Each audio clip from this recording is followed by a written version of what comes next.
श्री गणेशाय नमः। श्री सरस्वते नमः। श्री गुरुभ्यो नमः। जगद्गुरु नरेंद्राचार्य महाराज की जय। सद्गुरु काडसिद्धेश्वर महाराज की जय। संत शिरोमणि गजानन महाराज की जय। आद्य जगद्गुरु रामानंदाचार्य महाराज की जय। सियावल्लभ रामचंद्र की जय। गुरुर्ब्रह्मा गुरुर्विष्णू गुरुर्देवो महेश्वरा गुरुर्साक्षात् परब्रह्म तस्मै श्री गुरवे नमः। सार्थ श्री ज्ञानेश्वरी अध्याय 3 श्रीराम। स्वधर्मो जो बापा तोची नित्य यज्ञो जाणपा मनवनी वर्तता तेथ पापा संचारू नाही। हा निज धर्म जय सांडे आणि कुकर्मी रती घडे तैची बंधू पडे संसारिक मनवणे स्वधर्मानुष्ठान ते अखंड यज्ञ याजन जो करी तया बंधन कहीच न घडे। हा लोकू कर्मे बांधिला जो परतंत्रा भूत झाला तो नित्य यज्ञाते चुकला मनोनिया। आता एची विशी पार्था तुझ सांगेन एकमे कथा। जय सृष्ट्यादी संस्था ब्रह्मने केली पुंडलिक वरदे। हरी विठ्ठल श्री ज्ञानदेव तुकाराम पंढरीनाथ महाराज की जय। जगद्गुरु नरेंद्राचार्य महाराज की जय। जगतगुरु श्री के पावन चरण कमलों को वंदन करते हुए सत्संग में उपस्थित सभी को श्री गुरुदेव। पिछले सत्संग में हमने ये जाना कि कैसे अर्जुन कर्म से भाग रहा है और भगवान श्री कृष्ण जी उन्हें ये सलाह दे रहे हैं, उन्हें ये बतला रहे हैं कि किस तरह तुम्हें निष्काम भाव से कर्म कर कर तुम्हें इस कुरुक्षेत्र में कौरवों के खिलाफ युद्ध करना है। देखिए, भगवत गीता जहाँ पर रची गई वो कहीं पूजा स्थली पर रची नहीं गई थी, वो कुरुक्षेत्र पर रची गई थी। पूजा स्थली पर रची नहीं गई थी, वहाँ पे कोई सुख समाधान ऐसे आसपास नहीं था, कुरुक्षेत्र पर रची गई। इसलिए उस अर्जुन के आसपास न जाने ऐसे कितने दुष्ट विचार कौरवों के रूप में उनके सामने खड़े थे। तो आज के इस सत्संग में आज के सत्संग में जो हम सुनने वाले हैं उस विषय का अगर हम आचरण करें तो निश्चित रूप से मोक्ष को प्राप्त होंगे, ऐसा दावा भगवान श्री कृष्ण जी ने भगवत गीता में इस श्लोक के जरिए किया है। यज्ञार्थतम कर्मणो अन्यत्र लोको अयं कर्म बंधनः तदर्थम कर्म कौन्तेय मुक्त संगः समाचार। भगवान श्री कृष्ण जी अर्जुन को समझाने की कोशिश कर रहे हैं कि हे अर्जुन, यज्ञ के अलावा जो कर्म हम करते हैं उन्हें अन्यत्र कर्म कहा गया है। ये कर्म करने से मनुष्य कर्म बंधन में बंध जाता है। इसलिए हे अर्जुन, तुम कर्म का भली भांति आचरण करो। अब भगवान श्री कृष्ण जी यहाँ पे कह रहे हैं कि यज्ञ यानी सर्वश्रेष्ठ कर्म, यज्ञ यानी नित्य कर्म, यज्ञ यानी अलिप्त रहकर किया हुआ कर्म, यज्ञ यानी अनासक्त होकर निष्काम बुद्धि से समाज कल्याण हेतु किया हुआ कर्म भगवान श्री कृष्ण जी यहाँ पर यज्ञ कह रहे हैं। और भगवान श्री कृष्ण जी ऐसा ही यज्ञ अर्जुन को कुरुक्षेत्र में करने के लिए कह रहे हैं। भगवान श्री कृष्ण जी कहते हैं कि अगर तुम ऐसा यज्ञ करते हो जो समर्पित भाव से किया हुआ हो, ऐसा यज्ञ अगर तुम करते हो तो तुम निश्चित रूप से जन्म मरण के फेरों से मुक्त हो जाओगे, तुम मोक्ष को प्राप्त करोगे। ऐसा कर्म तुम्हें कभी भी माया के अधीन नहीं करेगा। पर हम जो है इस कलयुग में हम अपने कर्म को भूल चुके हैं, हमें जो कर्म करना है हम उसे भूल चुके हैं, इसलिए हम माया के अधीन होकर जीते हैं। और भगवान श्री कृष्ण जी इस यज्ञ को स्वकर्म, स्वधर्म और स्वधर्माचरण की उपमा दे रहे हैं। देखिए, जो यज्ञ होता है उस यज्ञ में हम कुछ चीज़ों की आहुति देते हैं। हम उन चीज़ों की आहुति देते हैं जो सृष्टिकर्ता ने उस सृष्टि में ही निर्माण की हुई है, और हम उस यज्ञ के द्वारा ही उन्हें अर्पण करते हैं। स्वकर्म और स्वधर्म भी ऐसे ही है। इस सृष्टिकर्ता ने हमें ये दो हाथ दिए हैं, नर देह दिया है, हमें कर्म निर्धारित करने का कर्म हमें निर्धारित करके दिया हुआ है। हम सिर्फ और सिर्फ जरिया है हम इस कर्म को करने का। देखिए, मनुष्य का जो मकान होता है ना, मकान की नींव मजबूत हो तो मकान भी टिकाऊ होता है। मनुष्य की जीवन रूपी मकान की नींव है स्वधर्माचरण। मनुष्य जिस तरह स्वधर्म और स्वकर्म का पालन करेगा वो मोक्ष को प्राप्त होगा, और वो इस नर देह की कीमत उसे पता चलेगी। देखिए, स्वकर्म ना एक नोट की तरह होता है। नोट होती है ना 500 रुपये की, 1000 रुपये की, उस नोट एक महज कागज़ का टुकड़ा है। अगर हम उसे सुलगाए तो शायद से एक बूंद पानी गर्म हो, पर उस नोट को कीमत पता है किस वजह से होती है? उस पे लगे हुए 500,000 रुपये की मुहर की। स्वकर्म की भी यही खूबी है। कर्म जो है वो एक नोट की तरह है। उस पे अगर निष्काम भाव रूपी मुहर अगर हम उस पर लगाए तो उस नोट की कीमत बढ़ेगी, और वो सिर्फ कर्म नहीं रहेगा, वो स्वकर्म होगा। और भगवान श्री कृष्ण जी अर्जुन को कह रहे हैं कि अगर तुम ऐसा कर्म करते हो तो ये कर्म तुम्हें कभी सुख और दुख में फंसाएगा नहीं।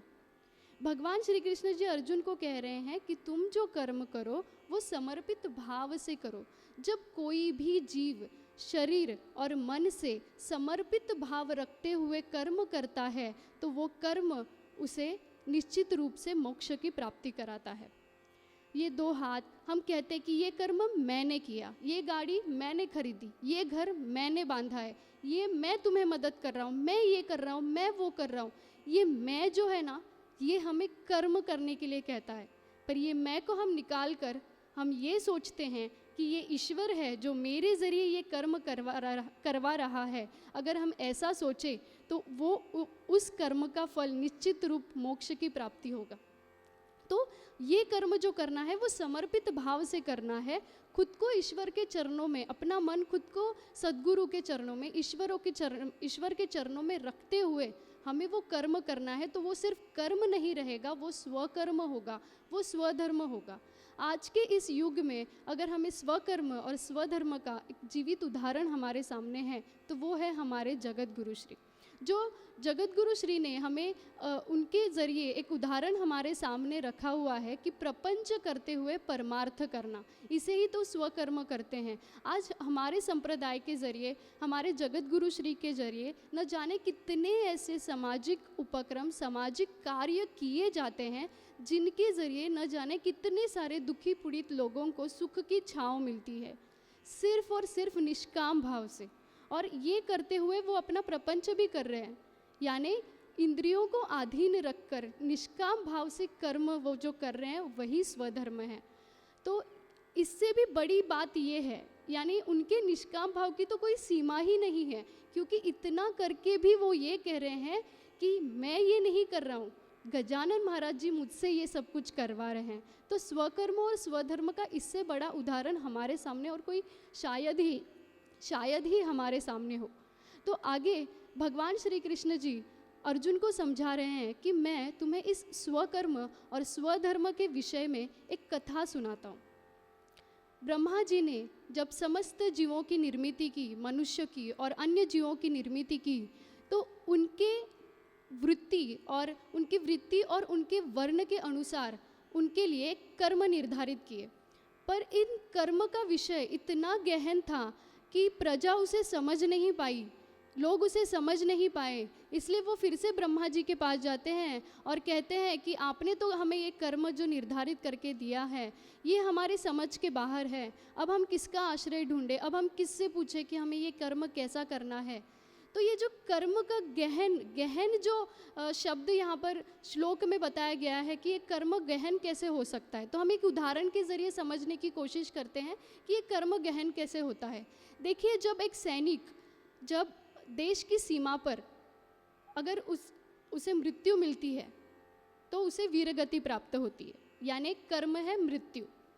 अब कोई जज जो है किसी कैदी को अगर फांसी की शिक्षा सुनाता है तो कर्म है मृत्यु। अब तीसरा है, कोई प्रॉपर्टी के लिए किसी का खून करता है तो कर्म है मृत्यु।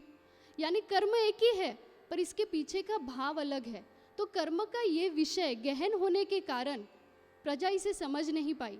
तब ब्रह्मा जी प्रजा को कहते हैं कि देखो, तुम्हें जो कर्म करना है, ये स्वधर्म जो मैंने तुम्हें बताया है, ये जो कर्म तुम्हें निर्धारित करके दिया हुआ है, ये तुम्हें निष्काम भाव से करना है, माया के अधीन होकर नहीं करना है, समर्पित भाव से करना है। अगर तुम ये कर्म समर्पित भाव से करते हो तो यही स्वधर्म तुम्हें इच्छित फल प्राप्त करा देने वाली कामधेनु की तरह होगा। यही स्वधर्म का अनुष्ठान तुम अगर करते हो तो तुम्हें और जप तप व्रत, कठोर व्रत, ये सब कुछ भी करने की ज़रूरत नहीं है।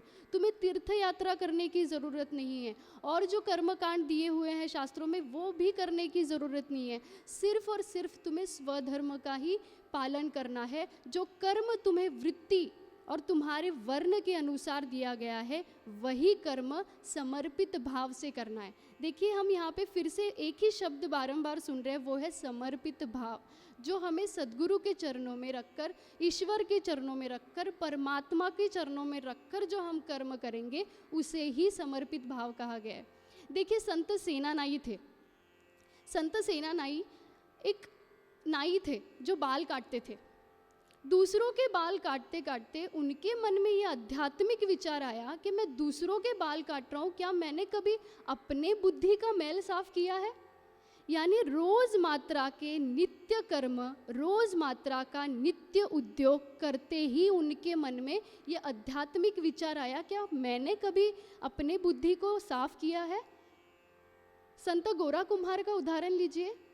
मिट्टी को रोंद कर समाज को पक्की हंडिया देने वाले गोरा कुम्हार ने एक बार सोचा कि क्या मेरे जीवन की हंडिया पक्की है? और ये आध्यात्मिक विचार उनके मन में जब आया तो वो संतों की परीक्षा लेने वाले परीक्षक बन गए। यानी जो नित्य कर्म, उनका जो नित्य उद्योग था, वो करते करते उनके मन में परमार्थिक भावना उमड़ आई। वो जो भी कर्म करते थे वो निस्वार्थ बुद्धि से करते थे, इसलिए उनका आध्यात्मिक स्तर ऊंचा था। और हम जो कर्म करते हैं वो खुद के लिए करते हैं, खुद के स्वार्थ के लिए करते हैं। ये मैंने किया है, ये मैं भाव जो है ना, ये हमें समर्पित होने नहीं देता है। और यही भगवान श्री कृष्ण जी अर्जुन को समझा रहे हैं कि भले तुम कुरुक्षेत्र में हो पर तुम्हें अधर्म के खिलाफ युद्ध करना है।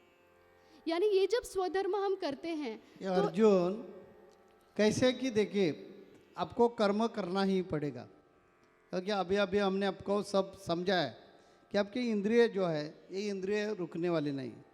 सुनने का काम कान करेगा, देखने का काम आँख करेगा, वैसे हर इंद्रिय का जो काम दिया है वो काम सब करने वाले ही है। तो कर्म छूटने वाला नहीं है, तो कर्म को डरने की भी जरूरत नहीं है।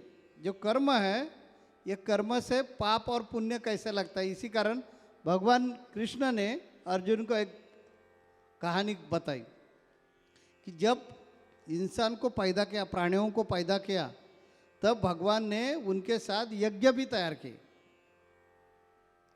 और यज्ञ यानी कर्म, उन्होंने कैसा कर्म करने का वो सब तय करवा के दोनों को भी एक दफा एक समय निर्माण किया। लेकिन जो अज्ञानी लोग थे उनको समझ में नहीं आ रहा था, इसी कारण वापिस जब वो भगवान ब्रह्मदेव के पास गया और बोले भगवान आपने ये सब किया, लेकिन हमें ये समझता नहीं है ना, क्या करो हम। तब भगवान ने उनको समझाने के लिए ये बताया कि देखिए, जिनका जैसा वर्ण है, जैसी उनकी प्रवृत्ति है, वैसे वैसे कर्म करना पुण्य है, और जो उनकी वृत्ति नहीं है, गतिविधियां उनकी नहीं है, उनके खिलाफ करना पाप है।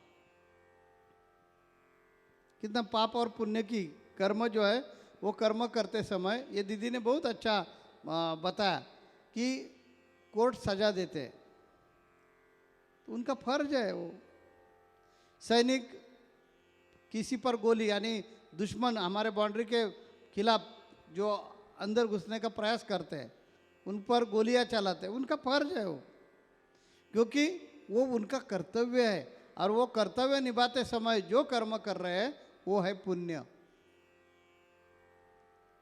आप टीचर है, इधर बैठे हुए जो लोग हैं उनमें जो टीचर है, वो टीचर ने पढ़ाई करना, बच्चों को सिखाना उनका फर्ज है, और वो सिखाते समय समझो किसी बच्चों को उन्होंने ऐसा एक थप्पड़ मारी, तो ये पाप नहीं होते, उनको डांटना ही चाहिए।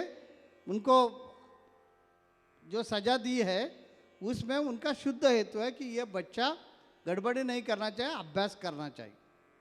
पिताजी जब गुस्सा करते हैं बच्चों लोगों पर, तो पिताजी का फर्ज है उनको अच्छा बनाना, माँ का फर्ज है अच्छा बनाना। वैसे हर व्यक्ति का एक फर्ज नियति ने तय किया है, वो फर्ज से जो चलता है उनको तीर्थ यात्रा भी करने की जरूरत नहीं, देव देवता की पूजा अर्चा करने की जरूरत नहीं, भजन पूजन करने की जरूरत नहीं, सिर्फ अपना कर्तव्य निभाओ। ऐसे सोपे भाषा में ब्रह्मदेव जी ने सब लोगों को समझाया। अभी आप बराबर वो ही शब्द पकड़कर बैठेंगे कि ब्रह्मदेव ने बोला है पूजा करना नहीं चाहिए, भक्ति नहीं करनी चाहिए, जरूरी है, और तीर्थ यात्रा करना नहीं जरूरी है, लेकिन ये द्वापर युग के लोगों को बताया, ये कलयुग के लोगों को नहीं। ये ध्यान में रखना जरूरी है, नहीं तो कोई कोई लोगों को यही मिलेगा कि अभी स्वामी जी ने भी बोला ना प्रवचन में कि भक्ति करने की जरूरत नहीं, और भगवान कृष्ण का उदाहरण देकर, ब्रह्मदेव जी का उदाहरण देकर बताए, तो हम किसके लिए भक्ति करेंगे। लेकिन ये ध्यान में रखिए, ऐसे जो पलवाट ढूंढते हैं वो लोगों को हमारा कहना है, ये द्वापर युग के लोगों को बताया, आप कलयुग के लोग हैं, आपको ये करना पड़ेगा, क्योंकि हम फर्ज निभाते हैं क्या, माँ बाप की सेवा करना, ये लड़के का फर्ज है। कितने लोग ये फर्ज निभाते हैं, झूठ नहीं बोलना ये फर्ज है, कितने लोग वैसे करते हैं। तो ये समझिए कि जो अपना कर्तव्य है वो कर्तव्य करना पुण्य है, क्योंकि उसके लिए जन्म है। जो पहले जो 4 वर्ण थे, शूद्र, क्षत्रिय, वैश्य और ब्राह्मण, तो जिनका जो फर्ज था, कर्तव्य था, ड्यूटी थी, जॉब था, वो उन्होंने निभाना उनकी जिम्मेदारी है। वो नहीं निभाया तो पाप होता था।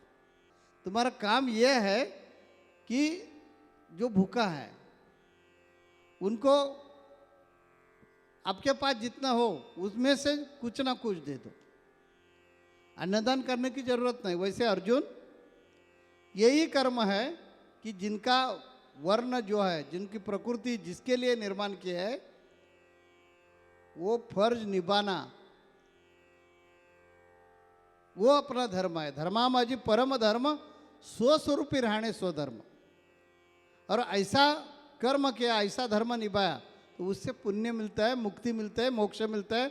उसके लिए तीर्थ यात्रा, पूजा पाठ करने की जरूरत नहीं। तो अर्जुन, आपका यह धर्म है, कुरुक्षेत्र पर युद्ध करना। ये भगवान को उनको समझाने का है, डायरेक्ट बताने का है, लेकिन अभी भी भगवान ने बताया नहीं है उनको। अच्छा कर्म कौन सा है ये ऐसा बताकर भगवान उनको योग्य मार्ग पर लाने वाले हैं। इसलिए अभी यह अध्याय में, यह समास में, यह दोहे में भगवान ने अर्जुन को बताया कि देखिए बेटा, कर्म करना गलत नहीं है, स्वधर्म करना ये पुण्य है, ये फर्ज है, ये कर्तव्य है। और स्वधर्म करते हुए तीर्थ यात्रा की जरूरत नहीं, पूजा पाठ की जरूरत नहीं, नाम जप करने की जरूरत नहीं, कुछ भी करने की जरूरत नहीं। जो अपना फर्ज निभाते हैं वही पुण्य है। ऐसे बताकर भगवान अर्जुन को जरा सा, थोड़ा सा अर्जुन का जो उद्देश्य है मन में आया है कि नहीं नहीं हम युद्ध नहीं करेंगे, वो थोड़ा सा निकालने का प्रयास कर रहे हैं। कौन से भी हालत में अर्जुन को रणभूमि से बाहर जाने को भगवान नहीं देंगे। जैसी माँ है ना, कौन से भी हालत में बच्चों से जो उनके मन में जो उद्देश्य है, छोटा बच्चा जो सुनता है, वो बच्चे को कौन से भी हालत में उनका लाड प्यार करके, कभी डांट कर, कभी सही ढंग से समझा कर, जैसी उनके मन में है वो करवा के लेती है ना, वैसे ही है ये। सदगुरु हो या भगवान कृष्ण हो, वो माँ जैसे रोल करते हैं। इसी कारण सत्संग में आना चाहिए। और सत्संग में यही प्रयास शुरू है कि आप प्रपंच में डूबे हुए जो लोग हैं उनको सदगुरु या ज्ञानेश्वरी के माध्यम से ये समझा रहे हैं कि बेटा आपको संसार छोड़ने की जरूरत नहीं, बीवी पर आपका प्यार रहना चाहिए, बच्चों पर प्यार रहना चाहिए, आपने अच्छी तरह से प्रपंच करना चाहिए। ये सब करते हुए तुम्हारा धर्म है कि खुद का स्वरूप का ज्ञान मिलवाना, ये तुम्हारा धर्म है, ये तुम्हारी युद्ध भूमि है। इधर आप ज़्यादा ध्यान दे दो, क्योंकि हम कौन है, आने का रास्ता कहाँ से है, किसने मुझे भेजा है, क्यों भेजा है, और जब ये शरीर मृत हो जाएगा तब हम कहाँ जाएंगे, ये ढूंढना तुम्हारा फर्ज है। और इसीलिए जरूरत नहीं भगवा पर परिधान करने के, माला वगैरह गले में डालने की जरूरत नहीं है, तिलक ऐसा बड़ा बड़ा लगाने की भी जरूरत नहीं, काम धंधा छोड़ने की जरूरत नहीं। आप ये काम धंधा करवा के रविवार के दिन 1 घंटा सिर्फ आइए और समर्पित भावना से, ये दीदी ने सही शब्द यूज किया था कि समर्पित भावना से जो लोग कर्म करते हैं और फल की अपेक्षा नहीं रखते, वो आपसे आप मुक्ति का भोक्ता होता है। तो अर्जुन, आप भी मुक्ति का भोक्ता हो सकेंगे, लेकिन फल की अपेक्षा मत रखें। तुम्हारा जो फर्ज है वो निभाओ, ऐसे भगवान उनको समझा रहे हैं। आगे अर्जुन क्या बोलेंगे वो सुनना जरूरी है। इसी कारण अगले सत्संग में हम वापस मिलेंगे। जगत गुरु नरेंद्राचार्य महाराज की जय। सद्गुरु काड़ सिद्धेश्वर महाराज की जय।